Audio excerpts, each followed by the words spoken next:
I think anytime we get a patient who wants that, I want this perfect result, it's immediate.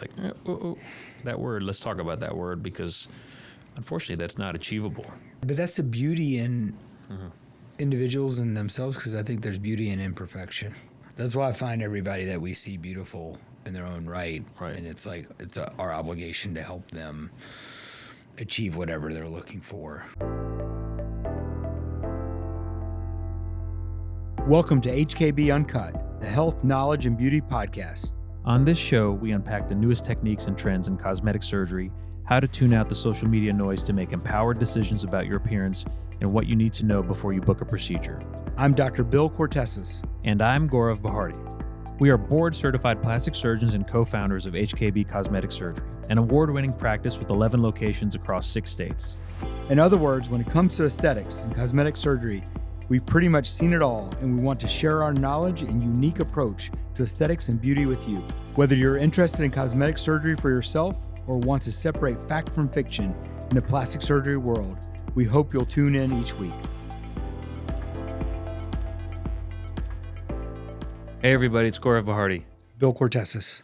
We're excited about today's episode. It's kind of a cool topic of the concept of revision surgery and kind of second opinion on other people's work and what our thoughts are on it. Bill, how much of your practice is revision surgical procedures?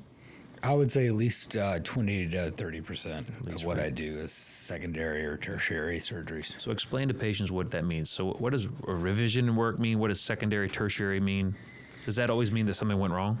No, patients ultimately, one surgical intervention will not last the entire lifetime, right? Things happen, body changes, scar may not heal well, they have implants that need to be replaced. And so ultimately there's maintenance or secondary procedures that need to happen long term.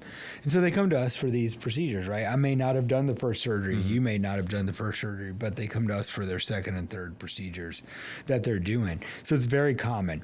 Now there's revision surgery because it did not go well, and the term out there is it was botched, right? Because it was popularized by the TV show.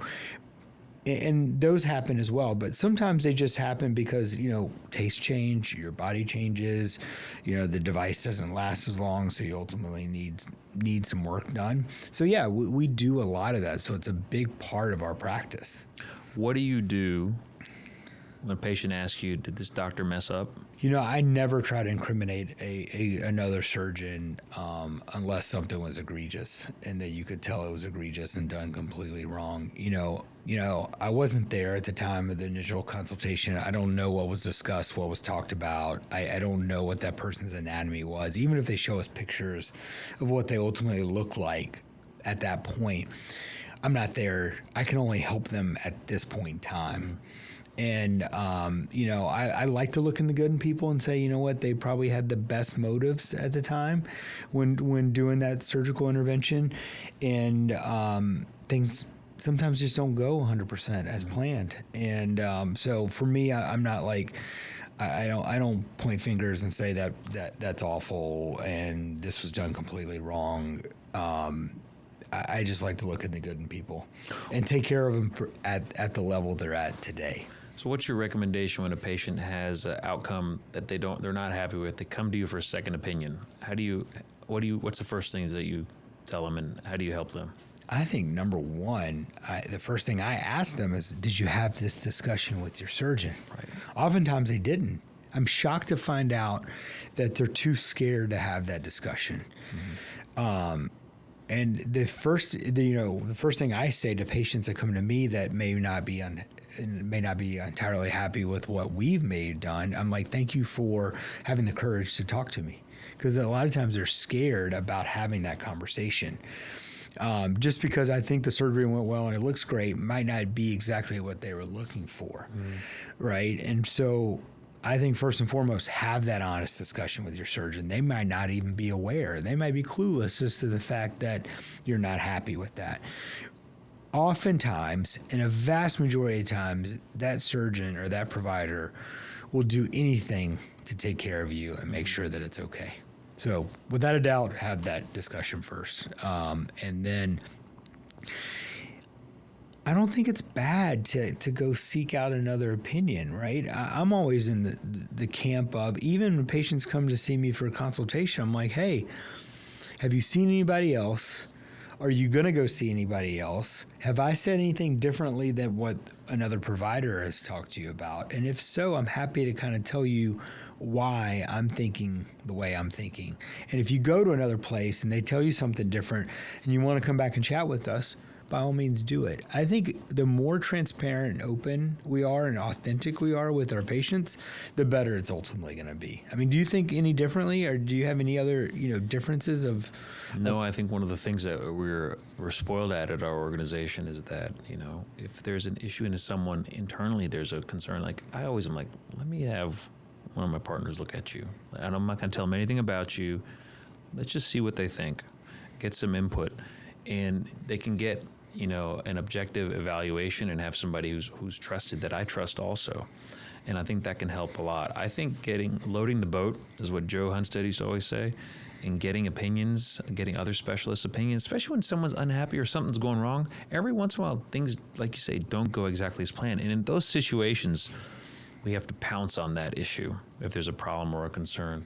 In regards to, I think you were kind of being really humble about your approach on revisionary work and secondary work, because you do more secondary work than anybody I know, especially on breast cases, super complex cases that are, that I would put you, as one of the best in the entire country, in the entire world. When you see those patients, you see them and they're downtrodden, they have real issues. So when you see patients who have had, a very complex situation, let's just use breast for example, and they've had 3 or 4 or 5 surgeries, are those patients ever going to get a great result? They can, it is difficult. I'm not going to lie. I'm a firm believer in this because, again, we talk to our fellows about this all the time, and I know you say it exactly the same way I do because we think exactly like on this. You need to do that operation right the first time, because to fix the problem that comes from bad breast surgery is very difficult to fix. Especially certain things you do maneuver, so do it right the first time, so it makes your second and third surgeries that much easier.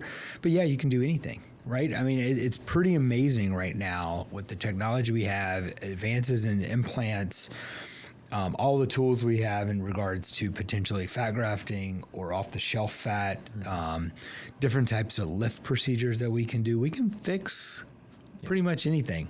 You can take the worst appearance, worst outcome, and provide an aesthetic outcome that is remarkable. And that the patients, I can't tell you the number of times patients come back in tears, never thinking it was going to look this good. Right. And the other thing is too, is that I've learned, and you've taught me other really well-respected, people in our space, is you can't patch things either. There's not, when something's really complicated and has an issue, sometimes you really have to deconstruct that issue, remove all the obstacles, and do the more complex multi-set of interventions to get where you need to be. For example, you were mentioning using different modalities, different device, potentially using fat grafting, potentially doing lifts, potentially doing total capsulectomies, potentially doing different pocket site changes, potentially using mesh soft tissue products. And all those things really get you to where you need to be. And it's like, if patients are like, I don't know, I don't want to do that, I don't want to use this, all of a sudden you're this artist that you have this canvas, you have all this stuff, a medium to make all these different colors and textures, but then all of a sudden if you take half that artist stuff away, or take one arm away from a handyman. So it's like, we need to have all those tools to do all those things. And I've learned that really can be very helpful. One of the other things from a secondary standpoint too, that we do a tremendous amount of is body contouring, specifically secondary liposuction, and then abdominoplasty. Walk me through some of those crazy cases and how those have been. What did the patient or surgeon do wrong? How do you fix them? The biggest issue with needing secondary body contouring surgery is a surgeon didn't do the right operation to begin with, i.e. the patient needed a tummy tuck and they ended up doing liposuction alone. Patient needed a full tummy tuck, they got a mini tummy tuck. Patient needed a body lift, they ended up getting an extended tummy tuck. Or they put the scar too high, they didn't make the belly button look natural. And The cool thing is those are all things that we can fix, right? And anybody who does a lot of body contouring can probably do that, and I would encourage every patient that's even listening to this, make sure that if you go to somebody for secondary, tertiary, that they do a lot of it, because that's super important, right? Do you do a lot of these procedures? Yeah, 'cause it's a little different, right? It's different, right? It's not a one size fits all. It's not like doing a regular kind of tummy tuck. And so make sure, that's why I like the concept of multiple opinions, in the beginning, because, a lot of times they went to the first surgeon they had a consult with. I was like, I like this. This is nice. They get it done. And they're like, oh man, this is not what I was hoping for. Right. And they got the wrong operation. Goes back to that story I had about cool sculpting and the patient who needed an arm lift, but instead got cool sculpting on her arms and it did nothing for them. Right. So getting the right intervention at first can eliminate all that stuff. So I think that's the big issue. Yep. I hate the word botched, but I think unsatisfactory outcomes are extremely common. And here's where I would frame that around, though. This is really important. What you and I think versus what a patient thinks. At the end of the day, it's all about the patient. I have seen so many patients that have had all kinds of work done, face work, body work done, breast work done. I'm like, whoa, what is that? And they're just like, yeah, I had a tummy tuck. I love it. It's been so good. Now I'm ready for my breasts. And I'm like, I would be concerned. I would not be happy with that outcome. So I have to be careful about talking about what I think. And there's some patients who will have some things done that they will just rip themselves apart or rip another surgeon apart. And I'm like, man, that result looks pretty good. Your scar looks it's pretty good, man. So I think that it's the frame of reference and the lens that you're looking through. I just don't love that word botched. I think, like you said, Bill, like, you don't know what the situation was. You don't know what was going on at that time. You don't know the patient's health status. You don't know if the patient gained a bunch of weight, lost a bunch of weight. But there are times, every once in a while, you'll see something that seems, this doesn't make sense. This is bad. This needs to be addressed. It's rare, but it can happen. Every once in a while, you have some people doing stuff that they should not be doing. And we try to get involved then and because we don't want the patient to get hurt. Right. And that's some scary stuff that has happened and we've seen. Yeah, people practicing medicine outside their scope. Yeah. So be very careful of that and cognizant, right? Just because they say they're a plastic surgeon doesn't mean they're a plastic surgeon. Right. What's their training like? What have they done? Have they done a lot of this? So I think you bring up a really good point there in regards to that. I think honesty is by far your best policy, and being upfront and honest with patients, let them know what you see, what could have happened, right. What possibly was the scenario of why this occurred, and let them know, hey, this is not uncommon. I've seen this before. Right. And it can be taken care of, right?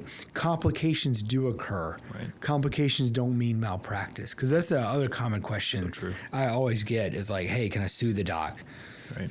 You and I both do some medical review, and it takes a lot to actually say that there was malpractice performed, and people assume that a complication or bad outcome automatically means the doctor screwed up. Right.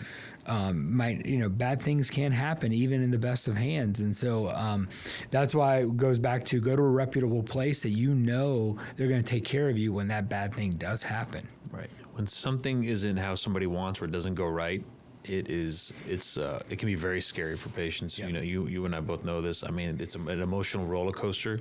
Even just the act of having surgery. I mean, I've had surgery before, and you go through a post-surgical depressive phase. It's very common. And I think that's one thing that you're facing. And then you see what's going on. And if there's an issue, you immediately are like, oh my God, regret. Why did I do this?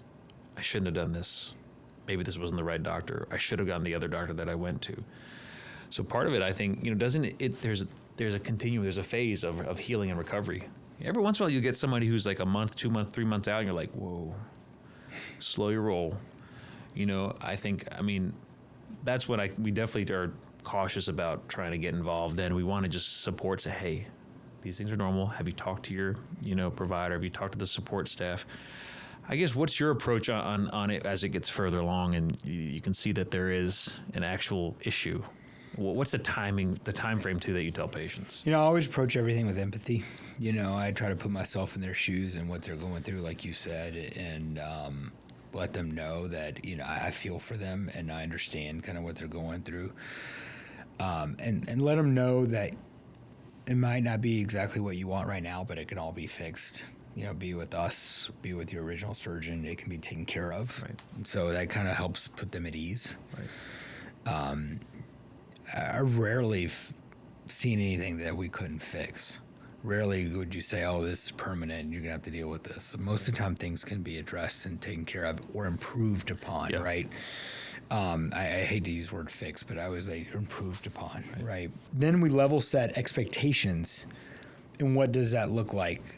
Time frame is one of the biggest things is, hey, doc, when can I go in to have this done? The later you wait, the better it is. Yep. I think the bare minimum is 3 to 4 months. If something's really egregious and it needs to be addressed right away, I could probably be talked into doing something around that 3 to 4 month mark. But in a perfect scenario, I usually like to wait 9 months to a year to really get something done.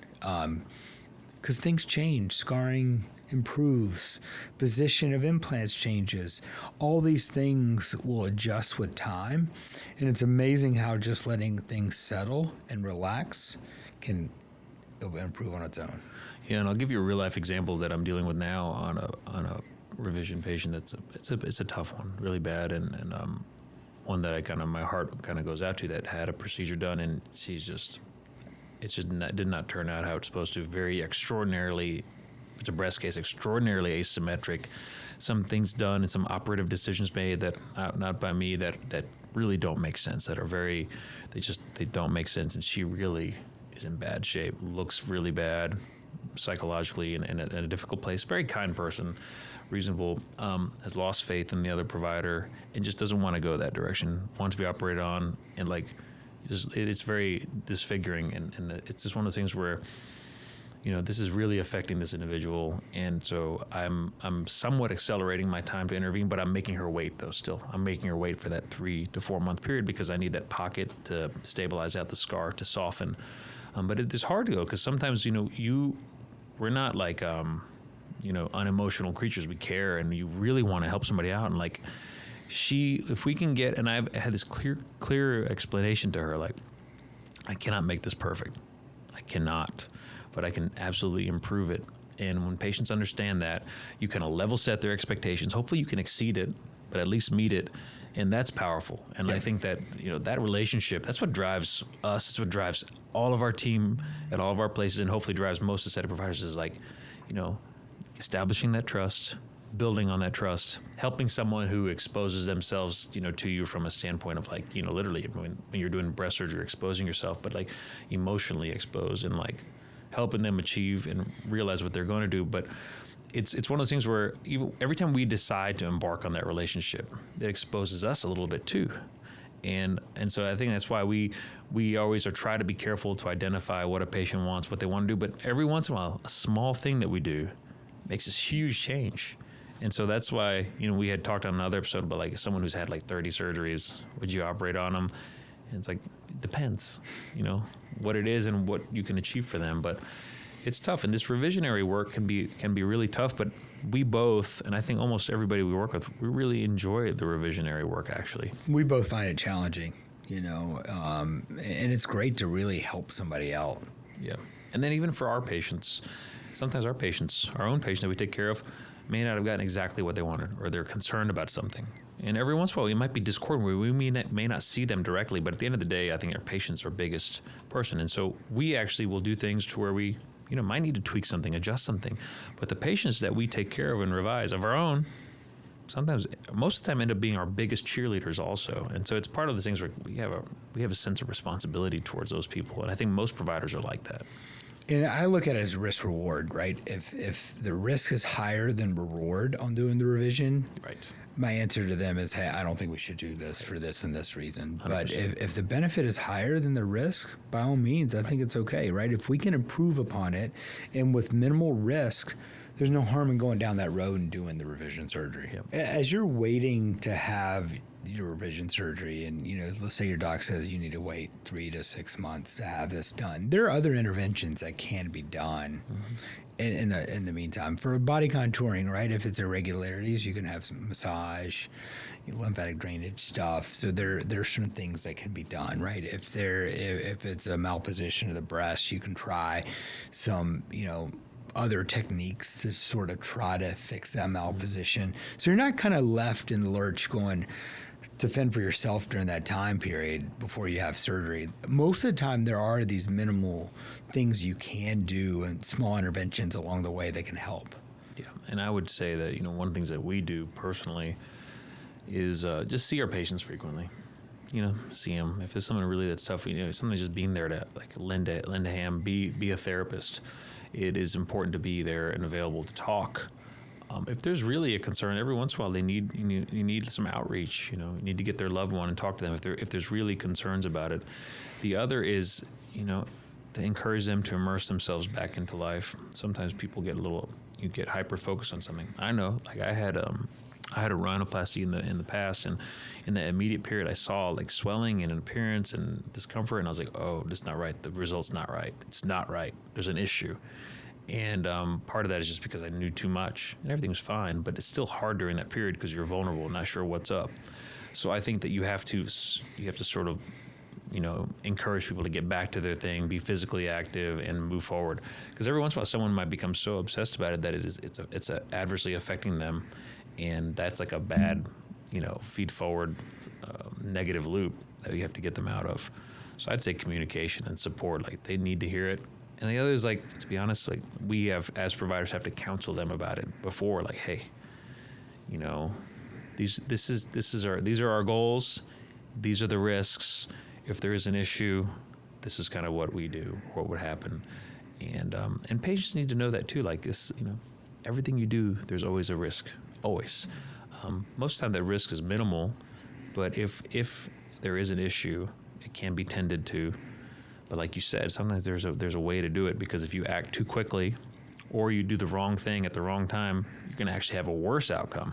I think once people understand that and get that reassurance, then it's okay, I get it. I'm good.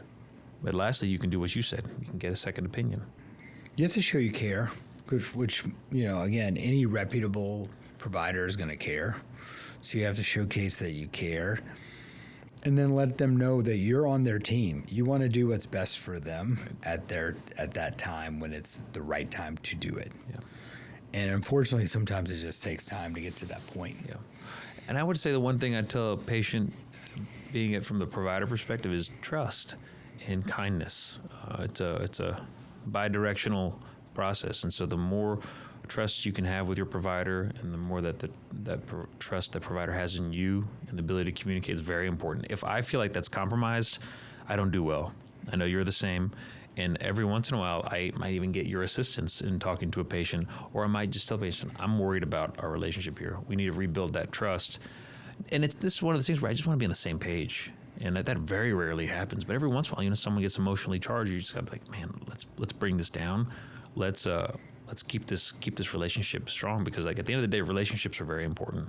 If somebody had an issue prior and lost trust in another provider, I can see, I come from a place of empathy. I can understand where they're coming from, that they lack trust right away. And so for us, it's all right, continue to be your true, authentic self. Show them that you do care, that regardless, you're going to help them out. And that's our motto. We're always going to try to help them out.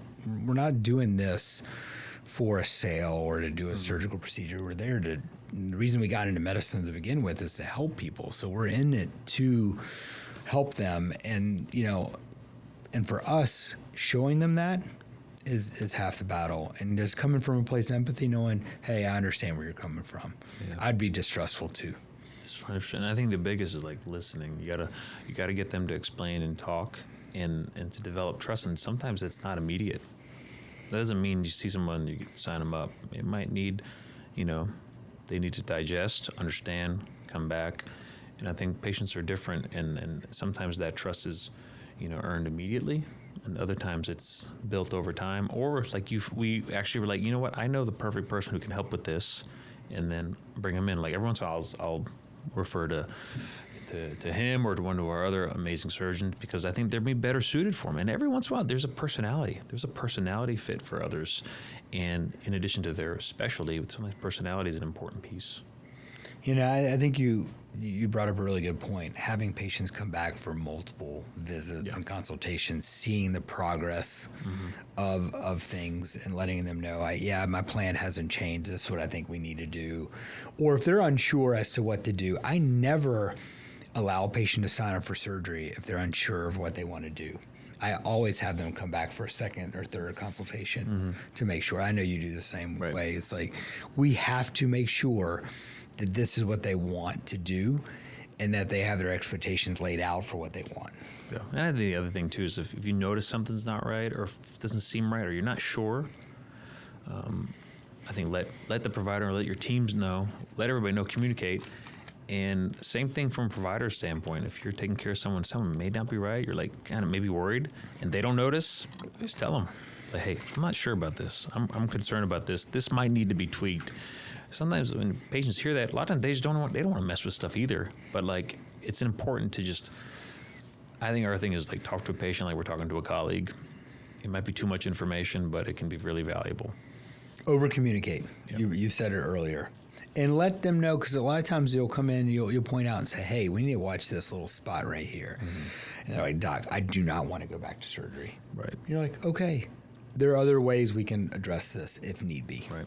And the other thing too is, we're lucky we have an incredible support staff. I don't know about you, but I'm a firecracker in clinic and just run around because I just like to run around. But every once in a while, we might notice that someone needs some more time. You got to slow it down. You got to adjust.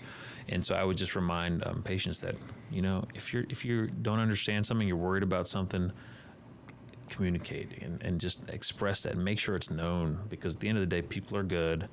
People want you to have the best result, best outcome, and you have to convey that. Bill, what are the most common procedures that people come for secondary or tertiary or quaternary rounds? So I do a lot of breast surgery. Implants don't last forever, so I do a lot of implant exchanges. I wish lifts lasted forever. There's no anti-gravity machine quite yet, so I have to redo lifts. So it's a very common procedure that I do. And again, breast aesthetics change in regards to kind of what a patient's and a woman's desires really are. And so sometimes they want to be bigger, sometimes they want to be smaller, sometimes they don't want to have the implant anymore, and they want to get rid of that. So there are so many different things we can do to kind of help them. So those are the kind of the most common that I ultimately do. Now, sometimes patients that have implants and they have complications from their implants, they're not sitting in the right spot, or they have hardening of that implant. Those are very common secondary and tertiary procedures that I do associated with implants. How about you? Yeah, I would say the most common would be, I'm right there with you from a standpoint of breast interventions, because kind of keeping the breasts looking the best that they can. The other would be facial procedures, secondary, tertiary facelifts, not for problem, just to kind of keep things looking great. Other then would be probably these body contouring procedures, like revisionary, secondary abdominoplasty, revisionary lipo. And then there are other ones like, rhinoplasty. I used to do a bunch. Now Rich Cow does a lot. Most of them does an amazing job where you're tweaking and improving things, or potentially there's some unsatisfactory things. A lot of people have results that they're kind of like, meh, that they wish was, And so, I think that we are trying to get better at messaging that, and that's one of the reasons why, you and I always talk about breast interventions, that when people have a breast surgery or a breast enhancement, that breast enhancement isn't forever, because number one, they may have issues. They may not want implants. They may get saggy breasts. They may, whatever, but they deserve to have an amazing result regardless. And so sometimes when people have a rhinoplasty, for example, and there's some notching, or there's a little bump, or there's a hump, or there's a deviation, that can be fixed and made to look more harmonious and natural. Even though it's a secondary or tertiary, they can have an elegant, beautiful result. And then a face, if they had a facelift and they just wanted to get back to where it was, you can obviously do a secondary facelift. But if they had pixie ear deformity and they have, weird asymmetry, that absolutely can fix. And then the secondary work will look better than the primary work. So at times, a lot of patients may have not realized that they may have a result that's just not exactly what they want, and they can make it what they want. So I think that's the beauty of our space, and the secondary, tertiary stuff can be really fun, really challenging, and really valuable. Even though at times it could be potentially stressful for patients, other times it can be actually really super rewarding. How do you deal with the patient who is aiming for perfection and knowing that in our field that we can never obtain it? Yeah, this is it's a great comment, and I think that, you know, I think I've read somewhere from this concept of approaching perfection. You can approach it, you can never actually get it, and especially with what we do. I mean, what we do is such an artistic, you know, there's so many variables at play all the time from a standpoint of just anatomy and things that could actually happen from a, you know, standpoint of just generalized life, and then there's also wound healing. So I think anytime we get a patient who like wants that, I want this perfect result, it's immediate, like, that word, let's talk about that word, because unfortunately that's not achievable. Even when you, like, you know, when we always, our whole staff is trained about this when we're talking about breast, for example, like, you know, sisters that are, you know, they're fraternal, not identical. So they're even with breasts, it's almost impossible to get them exactly the same. When you do like an otoplasty, even, it's like there's subtle differences in facial surgery. So I think that this idea of getting a perfect result is very difficult. It's almost impossible. But my question to you is that does the patient could potentially view it as a perfect result, but when you look at it, what would you see? I never see anything perfect. Right. Which I know you don't either. Right, and that's but that's the beauty in individuals and themselves, because I think there's beauty in imperfection. That's why I find everybody that we see beautiful in their own right. And it's like our obligation to help them achieve whatever they're looking for, to tweak whatever they want that's going to make them feel better about themselves. It's so true, and this is the thing about this kind of our brave new world future that we're embarking into, that we don't know exactly how it's going to come to fruition, what's going to happen with AI and filters and, you know, augmented reality and the ability to potentially at some point automate everything. You know, are we going to be replaced? Are we going to be one of Elon's robots to where you can get perfection outcome?